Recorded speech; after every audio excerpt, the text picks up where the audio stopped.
Tiago, eu vou aqui trair o acordo tácito, que eu não sei se foi a Amanda ou o Silvio, falaram pra gente deixar a política de fora, eu não consigo, né? O Eu sujeito tava traz sempre a bola pro seu campo, né? Vamos lá, Tiago. A gente sabe que Olimpíadas, esporte, enfim, deveria ser uma coisa, né, de superação humana, de indivíduos ou no coletivo quando tem equipe e meritocracia e tudo mais. Mas a gente sabe também que existe politização, né? Para dar os exemplos mais óbvios, ditaduras usam seus esportes, né, para poder fazer uma espécie de guerra soft geopolítica. Cuba, China, Coreia do Norte sempre investiram muito nisso, né?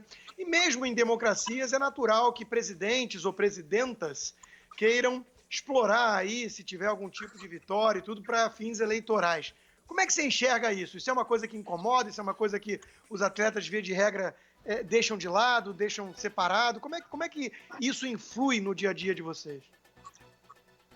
Olha, Constantino, eu vejo assim que os atletas têm pouca participação, né, na política, enquanto atletas, né, enquanto estão atuando, né, porque acho que assim todo mundo está preocupado em ir lá e ver o atleta atuando e não ouvir a opinião do atleta enquanto a opinião dele, né, politicamente. Então, eu acho que o atleta ele consegue dividir muito bem, porque acho que o sonho é muito maior, né?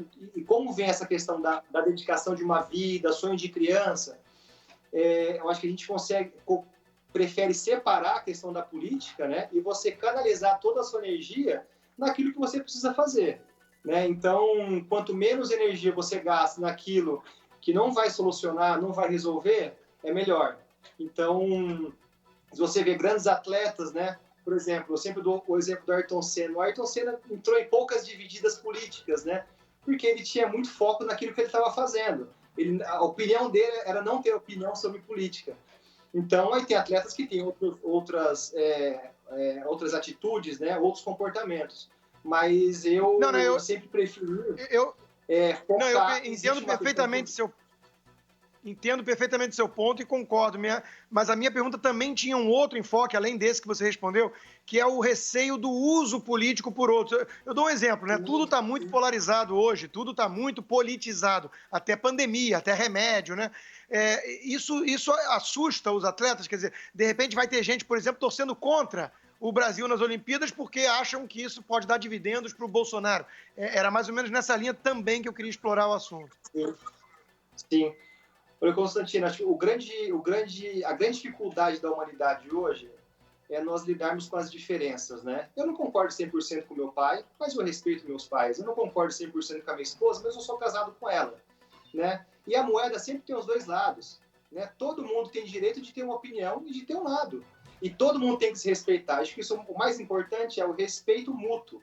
E aí o que eu vejo é que às vezes falta, né? Esse respeito, essa ética pessoal, ética de trabalho, porque as pessoas acabam acalorando a discussão, né, e entrando em esferas que não resolve nada. Recentemente eu tive em Brasília, né, numa agenda com o presidente, e eu fui muito criticado, Constantino. Só que no passado eu também tive agenda com o presidente Lula e com o presidente Dilma, né, nas voltas das minhas conquistas olímpicas. Né? Porque ele é o maior representante do Brasil. Então, acho que o atleta ele tem que entender, acho que a população também tem que entender. Né? O atleta é atleta do Brasil, medalhista olímpico do Brasil. Então, e nós estamos aqui para servir. Existe o nosso sonho, né, envolvido aqui, que é aquilo que eu faço para atingir os meus objetivos, né? Mas nós estamos representando o Brasil. Né? E o governo, né, que está atualmente é um governo que foi eleito legitimamente. Então, eu nunca tive problema quanto a isso, né? Posso concordar ou não com determinada posição, com determinada postura, só que eu sei muito bem entender, né, que existe hierarquia, e hierarquia é sempre bom, né, a gente respeitar.